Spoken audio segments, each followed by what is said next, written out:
Hai listeners, Assalamualaikum warahmatullahi wabarakatuh. Salam sejahtera untuk kita semua. Selamat datang di iRadio Namu. Nah, kali ini kita akan ngobrol-ngobrol terkait dengan kesiapan sumber daya dalam antisipasi lonjakan kasus COVID-19. Kali ini kita akan berbincang bersama dengan Dinas Kesehatan DIY dan juga Badan Penanggulangan Bencana Daerah BPBD DIY. Seperti apa kesiapannya, tentunya juga ini menjadi perhatian karena kita kemarin sempat ada di peringkat utama untuk penambahan kasus positif. Namun harapannya sih ke depannya ini bisa ada kasus yang tidak perlu menambah lagi, kemudian juga menghadapi Nataru, persiapannya seperti apa supaya tidak terjadi lonjakan kasus. Nah, kali ini kita akan berbincang bersama narasumber yang sudah hadir di iRadio Namu. Saya akan menyapa terlebih dahulu dari Dinas Kesehatan DIY, ada Ibu Dr. Gigi Yuli Kusmastuti, MKes selaku Kabid Pelayanan Kesehatan Dinas Kesehatan DIY. Apa kabar Ibu Yuli? Baik, alhamdulillah. Sibuk Ibu ya menjelang akhir tahun ini? Begitulah Mbak Agnes. Ya. Baik, yang kedua ada Bapak Dr. Andes Biworo Yuswantana, MSI selaku Pelaksana Badan Penanggulangan Bencana Daerah Istimewa Yogyakarta. Apa kabar Bapak? Baik. Sehat selalu? Sehat, Pak Ines. Baik, ini menjelang Nataru pastinya juga banyak program-program yang terus dilakukan tentunya untuk mengantisipasi supaya mobilitas mungkin akan tinggi, akan melonjak, namun harapannya kasus yang positif tidak bertambah banyak. Saya ke Ibu Yuli terlebih dahulu. Ini Ibu, bagaimana kondisi saat ini untuk kondisi pandemi yang ada di DIY terkait dengan kasus-kasus positif yang ada? Kita memang kalau dibanding dengan 6 bulan yang lalu sudah jauh lebih baik situasi kita. Kasus kita sudah jauh menurun. Gitu. Tapi memang pada satu sisi, itu sisi yang lain kita mendengar juga ada varian-varian baru. Kemudian juga ada kemungkinan tanda petik terjadinya gelombang 3 ya. Nah, kemudian sekarang terkait dengan Nataru nih. Meskipun kemudian pemerintah mengeluarkan kebijakan tidak ada lagi PPKM cuti, level 3. tidak ada lagi cuti ya. Tapi itu tetap tidak akan, kita semua meyakinilah tidak akan mungkin kemudian menghambat betul-betul mobilitas dari masyarakat. Karena meskipun tidak ada cuti tapi kan tetap ada hari Minggu yang semua itu pasti pengen juga weekend ya. Nah, ini hal-hal itu kan semua sudah terbaca. Nah, artinya begini, meskipun kita itu sekarang situasinya sudah bagus, melandai, kasusnya sudah semakin dikit, tetapi ada beberapa informasi itu, maka kita tetap harus waspada kalau menurut saya. Baik. Jadi tetap harus waspada, tidak perlu parno, ya, tapi kita harus tetap waspada.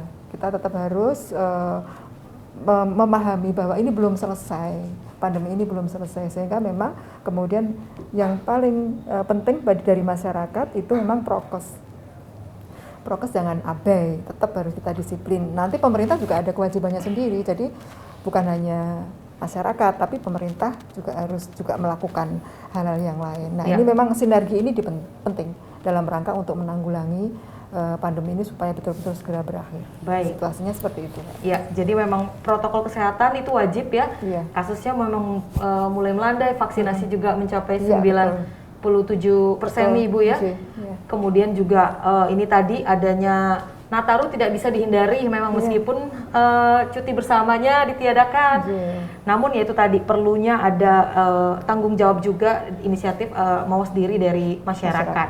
Nah, saya ke Pak Biworo nih, kalau terkait dengan kondisi pandemi saat ini, Bapak dari BPBD sendiri yang selaku badan yang menangani bencana nih, bagaimana perannya sejauh ini untuk mengatasi, kita sudah di tahun kedua ya Bapak ya?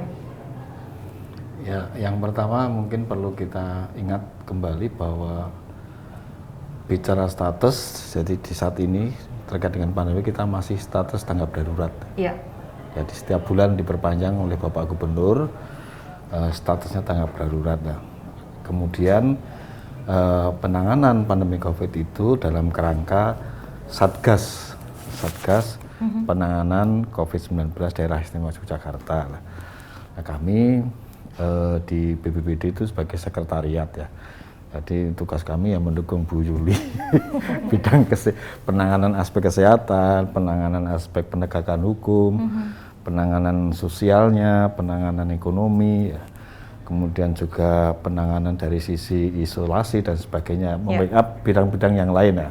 Itu tugas kami ya.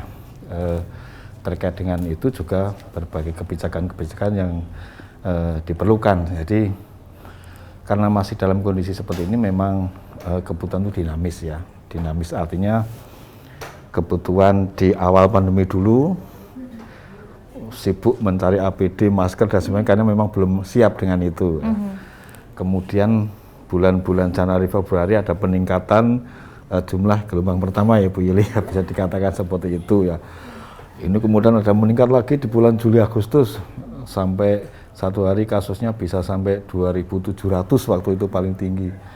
Bahkan kematiannya juga bisa 100 lebih. Itu yang kemudian dinamika itu kan memerlukan penanganan, juga memerlukan upaya-upaya untuk mengatasi. Karena itu kemudian ya kebutuhan-kebutuhan apa yang diperlukan termasuk rumah sakit untuk penambahan sarana prasarana agar peningkatan jumlah apa yang kritikal maupun yang non kritikal itu bisa memadai sesuai dengan kebutuhan. Oksigen generator, oksigen konsentrator, semua yang dibutuhkan itu kemudian kan bermuara atau akhirnya harus dipenuhi dari sisi kebutuhannya melalui anggaran. Nah, itu yang kemudian kita alokasikan dari belanja tidak terduga untuk memenuhi kebutuhan itulah. Ini sekarang kan melandai dalam arti jumlahnya kasus kan menurun dibanding tadi 2.700 waktu itu bulan Juli bisa dibayangkan sekarang kemarin 16 ya 16. Nah itu yang artinya apa? Artinya bahwa dari sisi kesiapsiagaan itu sekarang kita maksimal karena kita sudah mengalami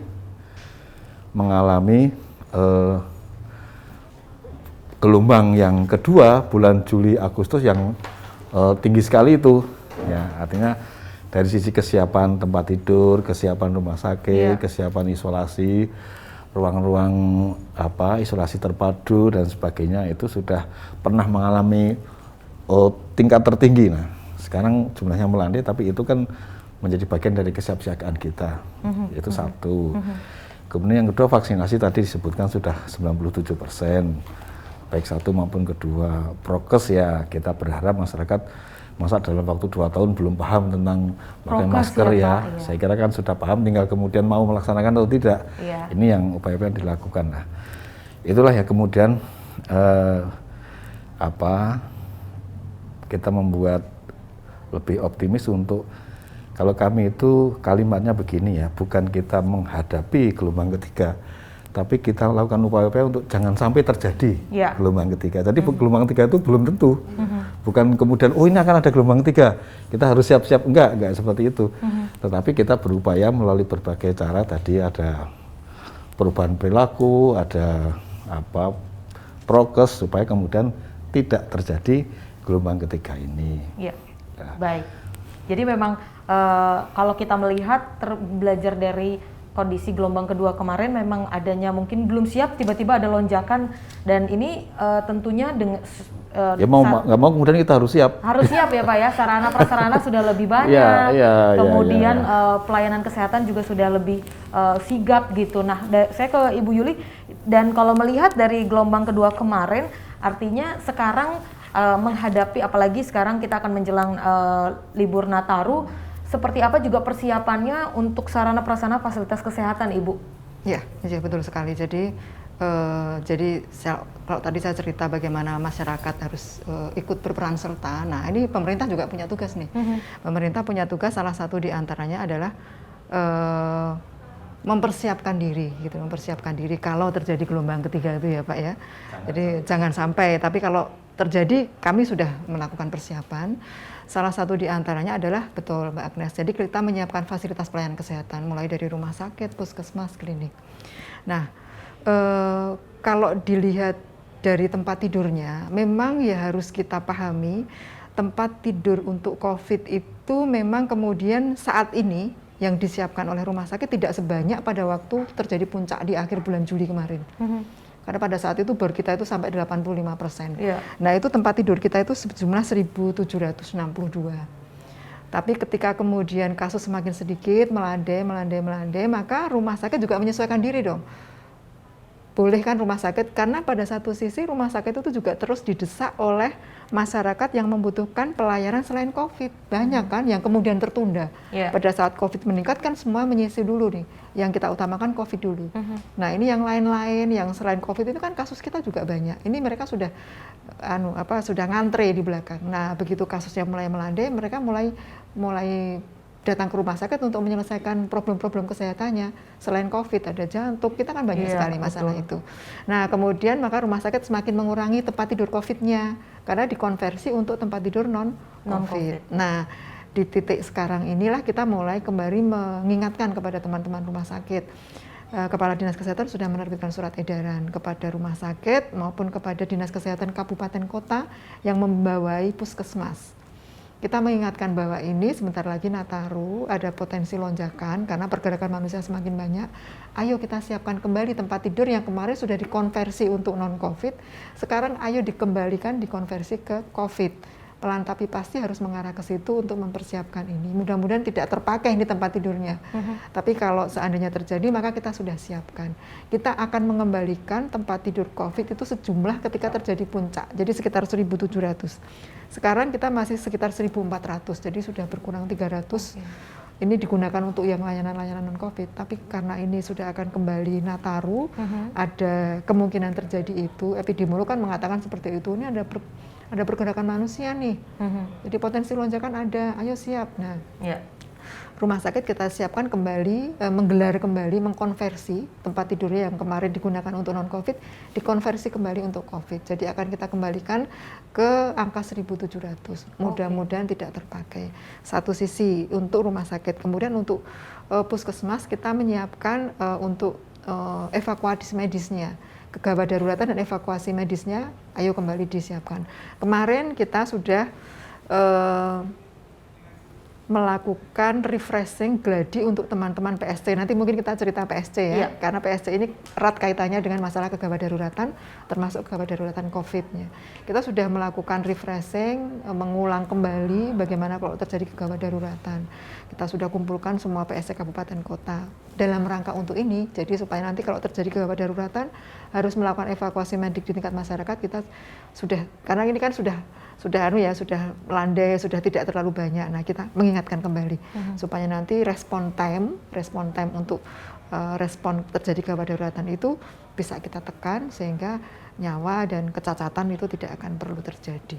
Baik, jadi itu mulai dari rumah sakit, puskesmas sudah disiapkan Ibu ya. Termasuk nanti untuk vaksinasi ini masih terus dicapai targetnya, meskipun memang sudah mencapai 97, namun 3% ini kan masih ada berarti ya Bu yang belum. Betul sekali. Jadi salah satu kemudian yang akan menghambat terjadinya penularan itu kan karena sudah tervaksin. Ya, sehingga memang kita tidak berhenti nih, meskipun kita menghadapi Nataru, tetapi teman-teman di kabupaten kota itu tidak kendor, meskipun tinggal 3,5% untuk dosis 1 itu, tapi tetap kita terus lakukan dengan bantuan dari teman-teman TNI Polri, menyisir dari pintu ke pintu. Sebagian memang Kabupaten Kulon Progo dan Gunung Kidul itu betul-betul dari pintu ke pintu, karena memang akses geografisnya kan susah ya Pak. Jadi kasihan kalau terutama untuk yang lansia ini, lansia dan kelompok-kelompok rentan lah. Ini yang memang kemudian teman-teman kabupaten kota itu betul-betul ketuk pintu, meskipun hasilnya tidak sebesar kalau menghadirkan massa di satu tempat ya. Tapi ini kita memang harus melayani itu dengan baik. Nah itu tetap vaksinasi tetap kita lakukan Mbak Agnes. Jadi kita tidak berhenti di kantor kami pun yang sebetulnya ini adalah kantor administrasi, bukan kantor pelayanan kesehatan. Tapi kita buka gitu ya, dengan dibantu BPBD juga, tendanya dan sebagainya, untuk agar yang 3,5% dosis 1 itu mudah-mudahan harapan kita akhir bulan ini kita bisa 100% untuk dosis 1. Baik, jadi sebelum akhir tahun kita sudah bisa mencapai 100% ya. Jadi ini juga himbauan nih untuk listeners, untuk pemirsa yang ada di rumah, mari yang belum vaksin segera vaksin. Betul.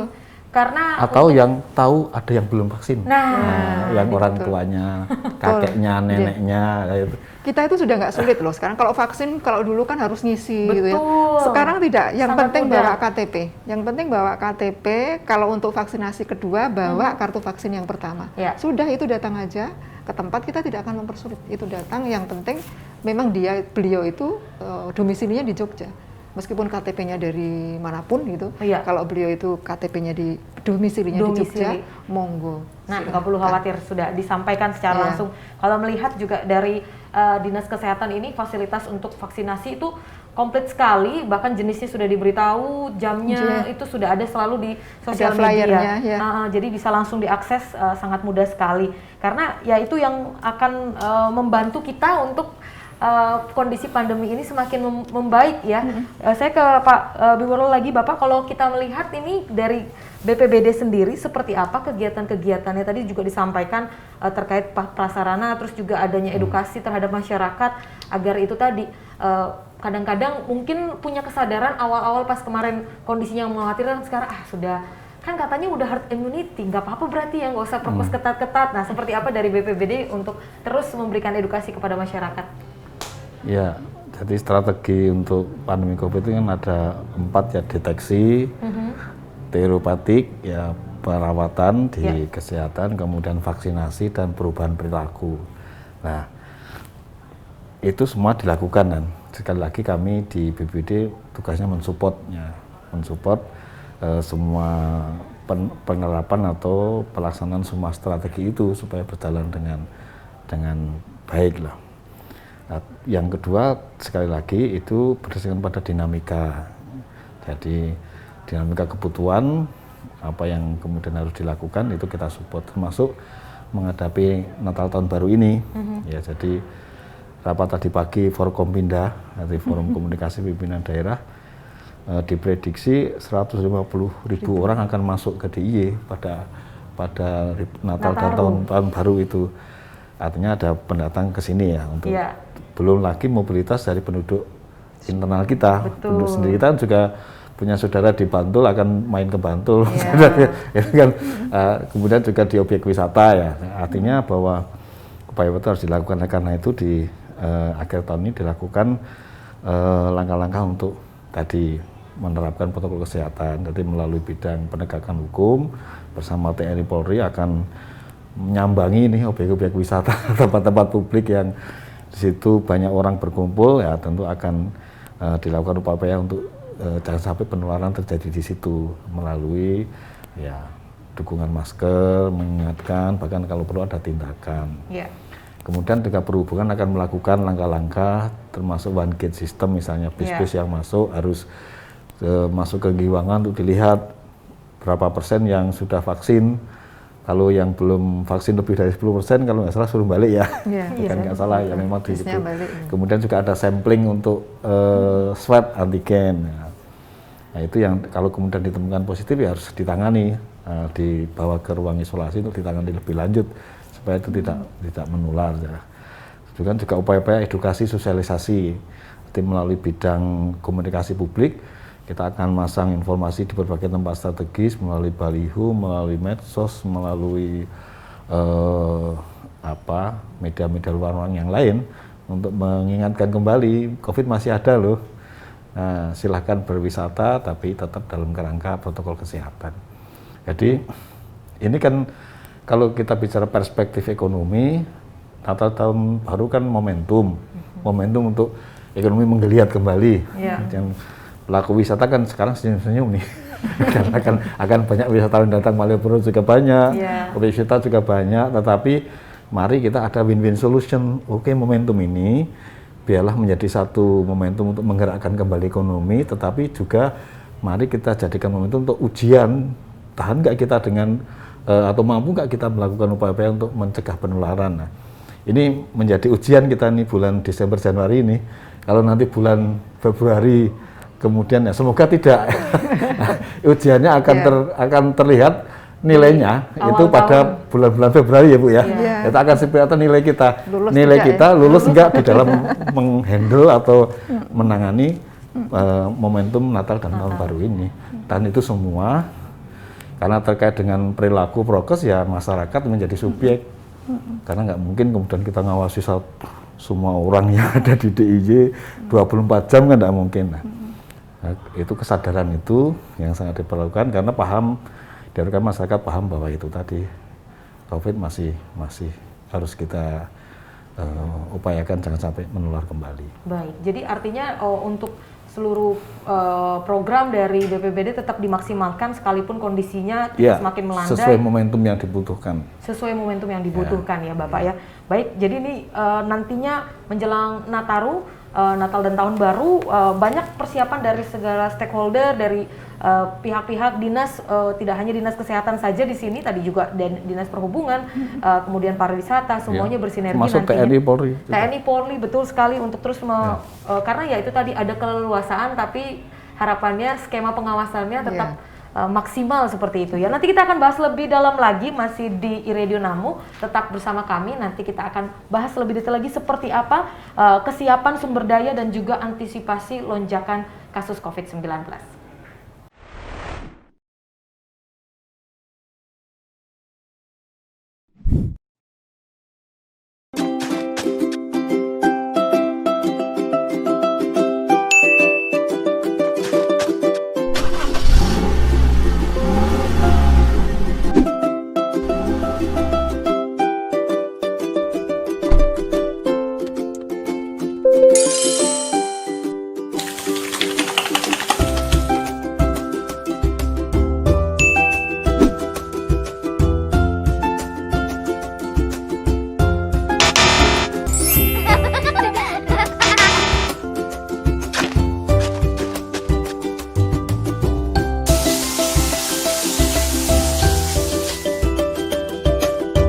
Aku sudah vaksin.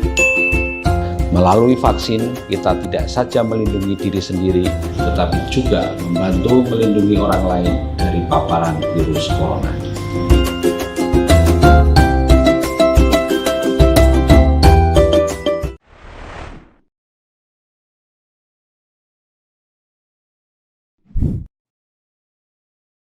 Baik listeners, Anda kembali di iRadio Namu.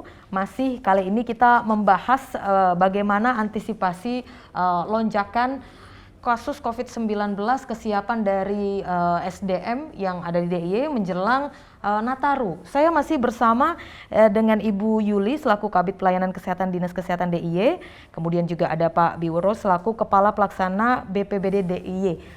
Jadi tadi kita sudah membahas Ibu ya, kalau terkait dengan kesiapsiagaan dari Dinkes sendiri, ya harapannya memang tidak terulang gelombang kedua kemarin. Namun kalau kita melihat memang ada sedikit ketakutan dari gelombang kedua kemarin melihat lonjakan yang sangat tinggi kasus positif. Kemudian banyak sekali masyarakat yang sepertinya sulit ini mendapatkan akses pelayanan kesehatan, mendapatkan kamar, rujukan COVID seperti apa, masih banyak yang bingung. Sebenarnya kalau kita melihat kondisi yang kemarin itu, apa sih Bu yang terjadi? Iya, jadi begini Mbak Agnes, memang ini para pendengar ini juga tahu, baca ya di media itu banyak sekali keluhan dari masyarakat. Susah sekali ya mendapatkan tempat untuk perawatan COVID di rumah sakit. Katanya masih banyak tempat tidurnya, tapi kenapa kok susah? Nah ini memang boleh saya ceritakan bahwa hal seperti ini bukan ingin membela diri, tapi memang ini terjadi di hampir semua provinsi. Kejadian seperti itu, rush seperti itu ya, atau surge capacity itu ya istilahnya, itu bukan hanya terjadi di Jogja, tapi hampir semua provinsi mengalami seperti itu. Nah ini sebetulnya apa toh yang terjadi? Kenapa kok bisa seperti itu? Nah sebetulnya yang terjadi adalah barangkali salah satu di antaranya adalah kekurangpahaman dari masyarakat bahwa tidak semua orang yang terinfeksi itu kemudian harus dirawat di rumah sakit. Kita harus membagi nih. Yang ada di rumah sakit, ada yang di bed critical, itu adalah orang yang paling parah. Ukurannya di mana? Dari pernafasan. Jadi kalau semakin sesek maka dia akan menduduki peringkat yang paling kritis. Semakin tidak sesek, semakin tidak kritis dan seterusnya sampai kemudian yang disebut dengan OTG. Sering kita kan dulu mendengar OTG, orang tanpa gejala. Jadi sebetulnya terinfeksi tapi tidak memiliki gejala apa-apa. Jadi tidak ada panas, suhunya tidak naik, tidak ada batuk, tidak ada sakit kepala. Sehat tetapi dia terinfeksi. Nah, yang seperti ini tidak perlu harus ke rumah sakit. Biarlah bed rumah sakit COVID yang sangat terbatas itu diperuntukkan untuk teman-teman saudara kita yang memang membutuhkan perawatan, yang sesek, panas tinggi, batuk dan kalau yang seperti ini tidak perlu ke rumah sakit. Terus kemana? Ke shelter. Jadi kita akan mempunyai isolasi mandiri atau ke shelter. Silahkan di sana. Di sana memang diperuntukkan untuk saudara-saudara kita yang ringan atau tanpa gejala. Jadi hanya hangat sedikit tapi tidak kemudian sampai sesek dan sebagainya, silahkan untuk dirawat di sana. Karena memang shelter tidak dilengkapi peralatan untuk membantu seperti yang ada di rumah sakit. Nah, kekurangpahaman ini yang kemudian terus kita bangun. Jadi tidak semua orang yang terinfeksi COVID itu harus ke rumah sakit, tapi cukup di isolasi mandiri atau di shelter atau isoter. Nah, yang pemahaman seperti ini pada waktu itu memang belum. Jadi semua orang yang sudah kemudian di swab atau di PCR positif langsung semuanya minta dia. Nah, ini terjadi surge capacity, tidak mampu. Yang kasihan justru orang-orang yang memang seharusnya mendapatkan perawatan di rumah sakit karena sesek, tapi tidak ada lagi bed yang tersisa karena sudah dipenuhi barangkali oleh orang-orang yang OTG tadi. Nah, yang seperti ini yang mulai kita pahamkan dan ya mudah-mudahan tidak terjadi, tapi kalau tidak terjadi, marilah kita seperti itu. Jadi nanti ada suatu sistem rujukan, nanti kita bisa cerita tentang sistem rujukan. Nanti fasilitas pelayanan kesehatan yang pertama yang menegakkan diagnosis itu akan menentukan penderita ini perlu dirujuk ke rumah sakit atau cukup di shelter atau di isolasi mandiri. Ini ranahnya medis, dokter yang paling tahu. Oh, Anda cukup isolasi mandiri ya. Nanti akan dibekali nih, kalau isolasi mandiri itu ada harus kemudian. Oh, Anda cukup di shelter, tidak perlu di rumah sakit. Oh, Anda harus ke rumah sakit. Nanti di rumah sakit juga akan disaring lagi. Oh, Anda di bed non-kritikal atau oh, Anda harus di bed kritikal yang membutuhkan ventilator dan sebagainya. Ini ranah medis. Ini ayo kami dari sisi pemerintah membangun sistem, dari masyarakat mohon untuk dipahami. Jadi pemahamannya seperti itu, mudah-mudahan ini akan semakin dipahami oleh masyarakat bahwa tidak semua yang kemudian positif COVID itu harus dirawat di rumah sakit. Karena memang terbatas nih. Karena begini Mbak Agnes, kalau hanya tempat tidur digelar untuk pasien COVID bisa, kita ada 6.000 tempat tidur, 6.500 se-DIY ini. Bisa semua digelar, silahkan. Tetapi untuk merawat pasien COVID itu kita membutuhkan backup sumber daya. Harus ada dokter parunya, harus ada dokter penyakit dalamnya, harus ada perawat yang mahir memberikan pelayanan COVID. Apalagi kalau yang di bed-bed kritikal, ini lebih lagi. Jadi satu bed itu bisa 2-4 perawat yang dibutuhkan di situ. Nah, kalau 6.500 digelar semua, berapa puluh ribu perawat yang kita butuhkan? Kita tidak akan mampu. Gitu. Jadi kita menggelar bed ini sesuai dengan ketersediaan sumber daya yang kita miliki. Jadi sekarang ini ada sekitar 1.300 atau sampai 1.400 bed itu, ini dijamin pasti terdukung. Jadi kalau ada pasien yang dirawat di bed itu, ini bisa terdukung sumber daya yang ada. Tersedia dokter penyakit dalamnya, tersedia dokter parunya, tersedia perawatnya, kalau membutuhkan ventilator, tersedia ventilatornya dan sebagainya, dijamin tersedia. Tapi kalau kita memaksakan diri 6.000 digelar semua, ini tidak kita jamin bisa terdukung karena memang tidak tersedia sebanyak itu. Sumber dayanya juga. Sumber dayanya yang tersedia. Sehingga mari kita optimalkan yang ada dengan cara menyaring seperti tadi. Menyaring kondisi berat ringan yang dideritanya. Kalau yang ringan sudahlah isolasi mandiri, dirawat sendiri bisa. Nanti puskesmas akan memantau, gitu ya, akan memantau. Biasanya dipantau juga lewat WhatsApp gitu ya Bu ya, kondisinya sampai ini mana, panas badannya naik tidak, batuk enggak, ini nanti kan terus dipantau. Kalau nanti sekiranya akan memberat pasti akan segera dirujuk. Tapi kalau tidak, ya tidak perlulah, biarlah rumah sakit untuk teman-teman saudara yang memang membutuhkan perawatan rumah sakit. Baik. Jadi memang gitu. Ukurannya ya itu tadi dari sesak napas, listeners Anda bisa melihat kalau misalnya sudah benar-benar kesulitan bernapas, artinya butuh rujukan yang lebih serius. Namun jika tidak bisa di rumah saja isolasi mandiri. Namun juga kalau kita melihat sekarang sudah kondisinya rata-rata vaksin, biasanya rata-rata OTG ya Bu ya, kalaupun ada yang terpapar COVID. Saya ke Pak Birol lagi, Bapak kalau terkait dengan sarana dan prasarana nih, kalau melihat dari gelombang kedua kan, oh ya itu tadi banyak yang kekurangan oksigen dan lain sebagainya. Nah kalau dari BPBD sendiri ini artinya sekarang untuk sarana prasarana itu sudah, karena melihat dari kondisi kemarin sudah cukup siap gitu, kalaupun nantinya ada penambahan. Ya, mungkin sebelum ke situ ya, jadi mungkin sederhana dari apa yang disampaikan Bu Yuli tadi bahwa penanganan di hilir itu sangat mahal dan juga cost-nya tinggi, baik itu dari sisi anggaran maupun juga bahkan tenaga medis. Sudah berapa dokter ya Bu yang terpaksa harus meninggalkan harus kita. meninggal karena overload beban yang sangat tinggi, juga kemudian terpapar oleh COVID itu. Nah, yang murah itu sebenarnya pada upaya pencegahan, hanya dengan menerapkan protokol kesehatan. Jadi hanya dengan menggunakan masker, bukan hanya ya, itulah kuncinya, menggunakan masker, menjaga jarak, menghindari aktivitas yang berpotensi untuk terjadinya penularan. Nah, itu yang sekalipun sudah vaksin ya Pak, ini sekalipun perlu sudah di-note vaksin, jadi tetap itu 4 tadi tetap ya harus dilakukan. Lagi itu. Kemudian kalau kita mengingat tadi menambah apa yang disampaikan Bu Yuli pada masa-masa lonjakan kedua itu waktu itu kita sampai banyak yang pada tertekan ya, karena tidak pagi, tidak siang, tidak sore suara sirine ambulan selalu warawiri dimanapun ya. Bahkan di satu tempat di Surabaya itu sampai penduduk di perumahan itu memprotes supaya sirine tidak dibunyikan ketika mau masuk ke makam itu. Karena kan perumahannya dekat makam, ambulannya kan ke situ. Saking seringnya ambulannya ke situ, mereka terganggu dengan suara itu, bahkan bisa menimbulkan rasa stres ya.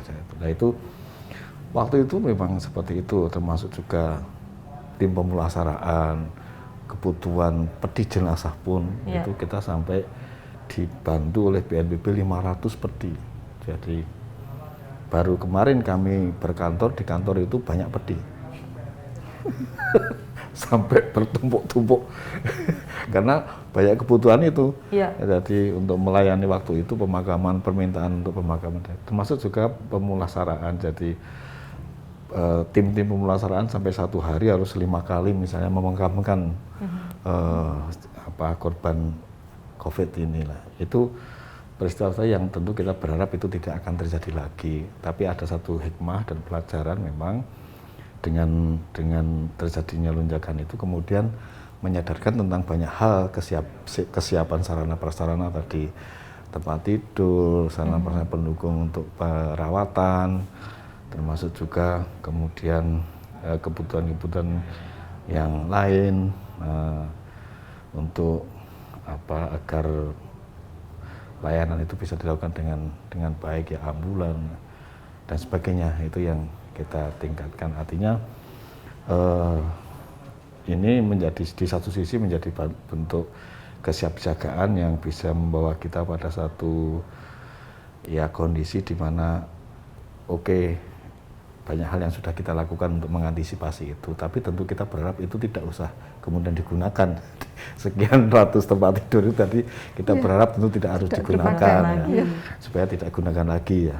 Artinya di hulunya, di aspek pencegahan itu yang perlu didorong, termasuk di dalam momentum Natal tahun baru ini ya, supaya kemudian kita bisa menikmati aktivitas Natal dan tahun baru, tetapi tetap dengan menghindari atau mencegah potensi-potensi penularan. Saya kira itu yang perlu kita sekali lagi ujian bagi kita untuk kemudian kita belajar kita bisa mempersepsikan bahwa penerapan protokol kesehatan itu sebenarnya sebuah investasi untuk keberlanjutan dari ekonomi kita. Jadi diharapkan ini tidak menjadi sebuah beban, tapi investasi. Karena apabila terjadi lonjakan kembali, ya tentu akan pembatasan akan lebih ketat lagi, tidak boleh ada aktivitas dan sebagainya. Itu kan berarti akan terjadi ekonomi lagi, kontraksi lagi lah. Makanya kalau kemudian kita memahami ini sebagai sebuah investasi, ya kita kemudian akan melakukan dengan penuh kesadaran supaya kemudian wisata tetap boleh datang, toko tetap boleh buka, ya, souvenir tetap kemudian banyak pengunjung yang membelanja, yang beli dan sebagainya. Kuliner juga banyak yang datang, tapi ya itu tadi sekali lagi. Baik. Jadi memang itu tadi pertumbuhan ekonomi sudah semakin kita rasakan beberapa waktu ini. Adanya pelonggaran, keleluasan, tapi ya itu tadi jangan sampai jadi bumerang nantinya untuk gelombang berikutnya, kita harapkan tidak terjadi. Saya ke Ibu Yulali, kalau kita melihat Ibu kan ini terkait dengan rujukan, seperti apa sih sebenarnya prosedur yang masyarakat bisa akses terkait dengan rujukan COVID-19?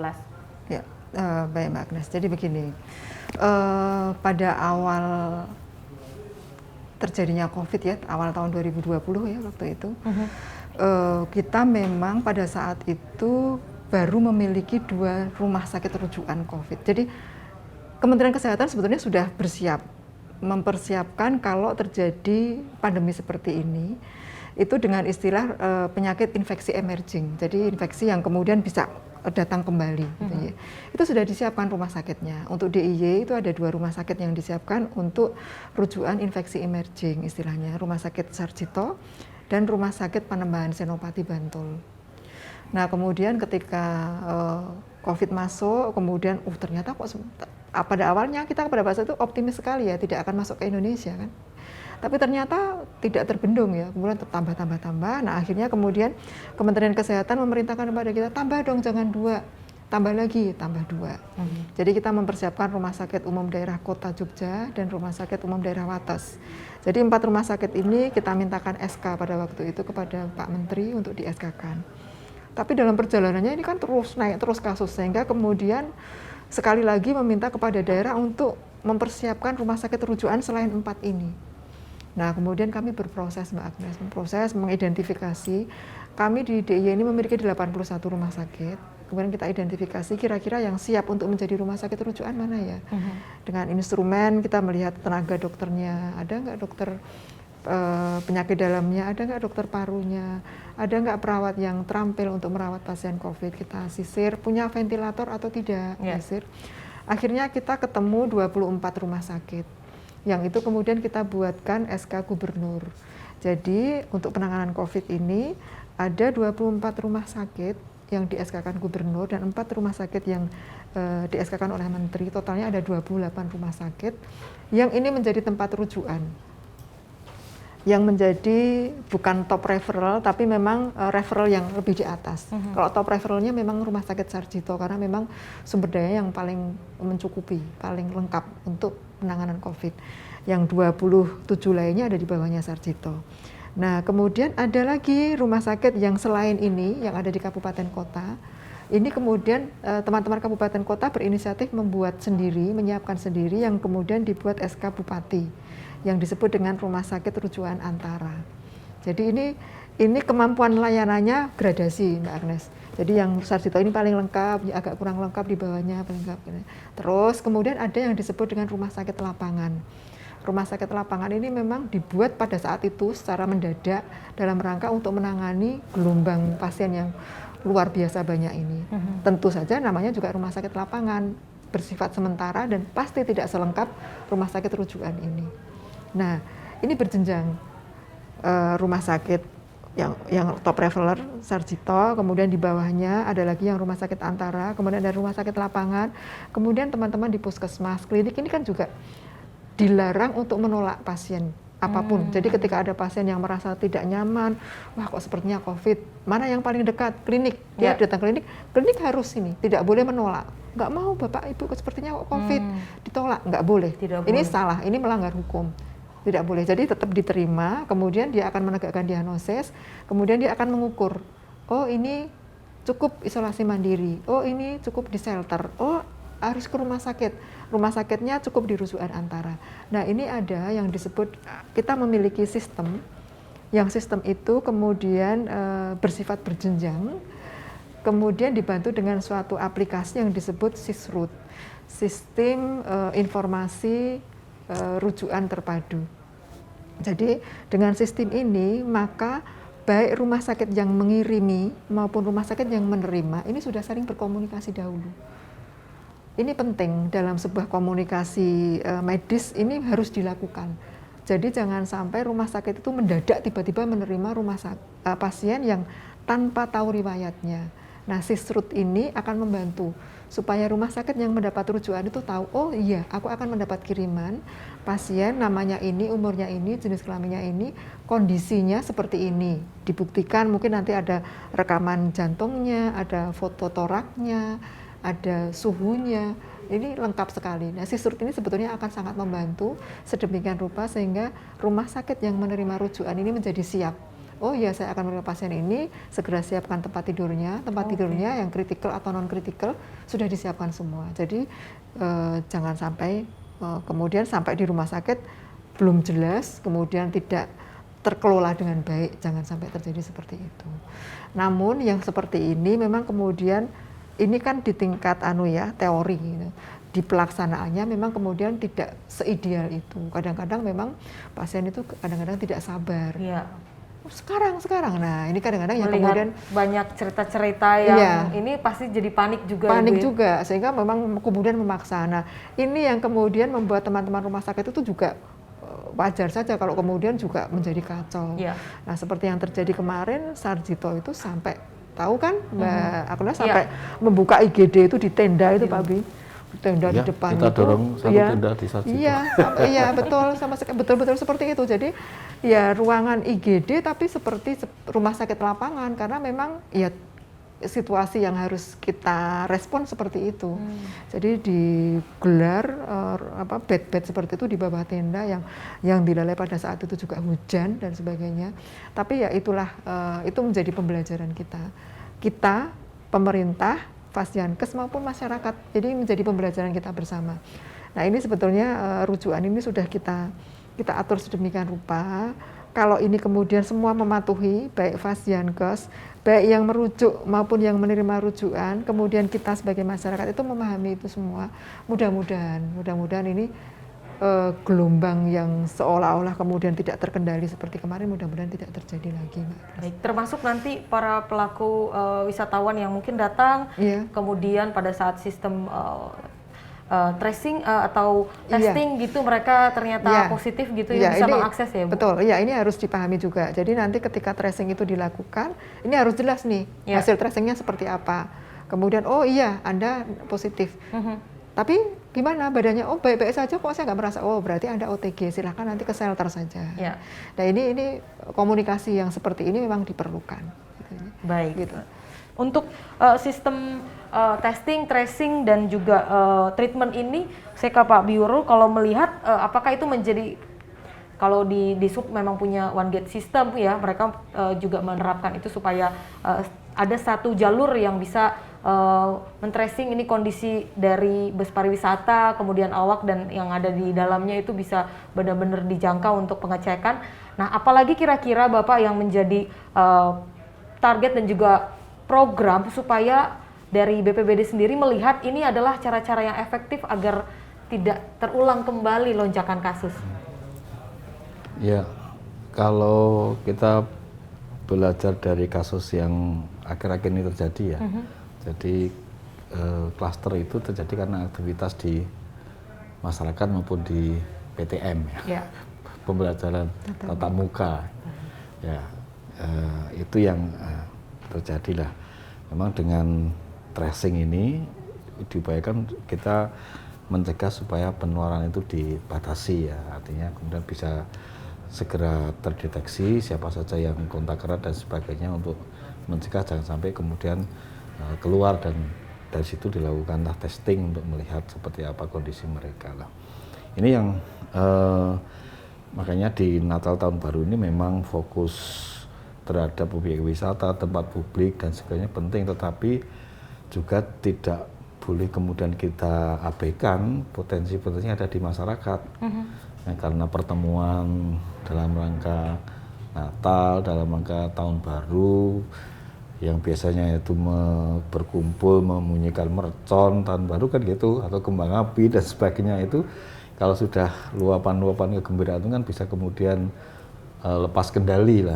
Itu makanya yang nggak dibolehin nih Pak. Ya, makanya masyarakat perlu satgas desa dan sebagainya perlu mulai konsolidasi nih untuk kemudian mengawasi wilayahnya, mencegah potensi-potensi penularan yang ada di wilayah itu ya. Ya harapannya bukan justru klaster itu terjadi di situ karena euforia memperingati tahun baru. Baik, jadi memang artinya sekarang personil dari Satgas dari setiap daerah mereka disiapkan untuk siap siaga lagi Bapak ya, menjelang Nataru. Nah, Ibu Yuli, kalau kita melihat aplikasi Peduli Lindungi ini sangat membantu sekali tentunya ya untuk digitalisasi bagaimana yaitu tadi sistem tracing bisa dilakukan dari sana dan itu nantinya juga akan terus dikembangkan. Terkait juga kita berharap supaya ketika nanti setelah Nataru ada penambahan kasus tidak terjadi lonjakan. Seperti apa efektivitasnya sejauh ini dari Ibu Yuli sendiri melihatnya? Iya, Peduli Lindungi ini kan memang ya pengelolaan COVID ini kan memang terus berkembang, Mbak Agnes. Jadi segala sesuatunya itu mungkin kok berubah-ubah sih aturannya gitu ya. Itu bukan berubah, tapi kita memang berkembang sesuai dengan kondisi COVID yang terjadi. Dulu kan Peduli Lindungi itu kan belum ada di awal-awal tahun. Betul. Ini kan terus Peduli Lindungi itu dalam rangka untuk merangkum semua informasi tentang COVID sehingga semua informasi tentang COVID itu begitu mudahnya untuk bisa kita baca. Termasuk salah satu di antaranya kemudian bagaimana ketika seseorang itu artinya gini, Peduli Lindungi itu bermanfaat untuk masyarakat maupun untuk pemerintah. Pemerintah sendiri punya kepentingan untuk menciptakan Peduli Lindungi dan ini bisa dinikmati masyarakat untuk mempermudah. Jadi supaya nanti tidak merasa selalu terhambat, maka memang kemudian Peduli Lindungi ini ada. Nah, salah satu di antaranya adalah kemudian untuk mencacah vaksin. Sebetulnya berapa sih yang sudah divaksin? Dari Peduli Lindungi itu informasi kan juga mengalir kemudian kita tahu.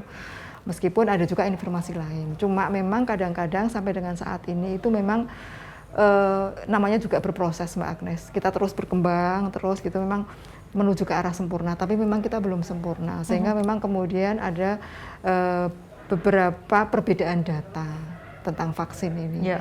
Kok dari data ini kok segini? Sementara teman-teman di kabupaten, enggak, saya itu sudah melakukan vaksinasi segini. Nah ini kan karena memang ya sekali lagi ini kan terus berkembang. Teman-teman kabupaten kota memang kemudian tidak bisa seideal dalam tataran teori gitu ini. Contohnya gimana? Contohnya gini, terjadi dilakukan vaksinasi massal, pengunjungnya banyak sehingga tidak sempat melakukan entry.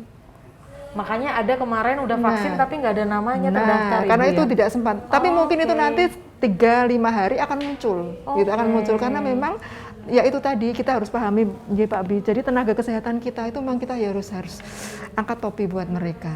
Karena memang crowded kemarin-kemarin luar biasa sekali, betul. Jadi teman-teman puskesmas saat ini kan dituntut untuk bisa melakukan banyak hal. Pada satu sisi dia harus melakukan tracing, pada satu sisi dia tidak boleh menolak pasien selain COVID. Jadi kalau ada ibu hamil mau kontrol kandungannya juga harus tetap diterima meskipun dia tidak COVID. Nah, sisi lain dia juga harus dituntut harus 100% loh vaksinasinya. Jadi memang ini harus dipahami bahwa memang teman-teman di puskesmas terutama ya ini memang bebannya sangat banyak sehingga satu contoh tadi belum terentry dengan baik.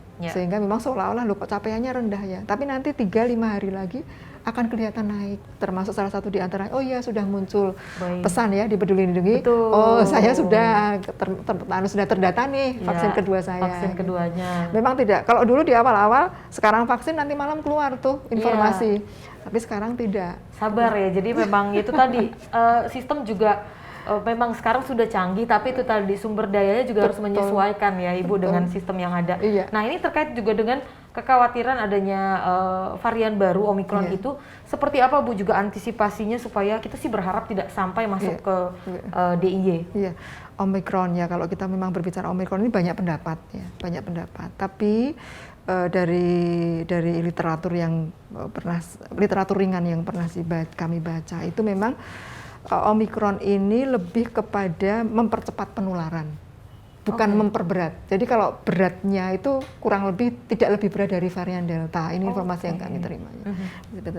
Tapi memang kemudian bisa terjadi mempercepat penularan, mempercepat penularan. Nah, oleh karena itu ini bisa sedikit kita imbangi dengan vaksin.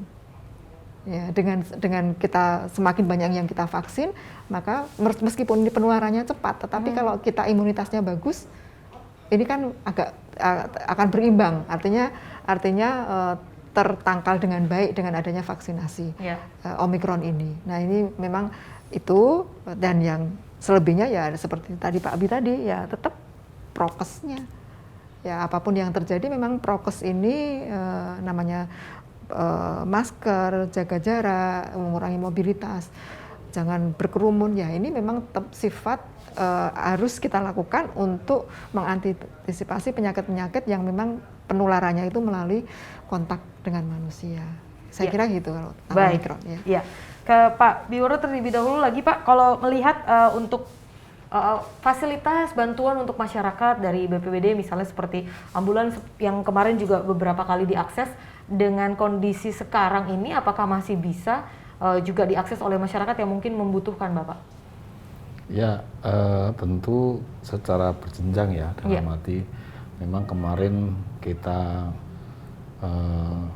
di yang disebut dengan pos dukungan kita ada itu kan mendukung ya, mendukung kabupaten kota, mendukung rumah sakit. Kalau kemudian sekarang kasusnya landai kan sudah bisa tercover oleh rumah sakit. Maupun juga puskesmas, maupun juga kabupaten kota.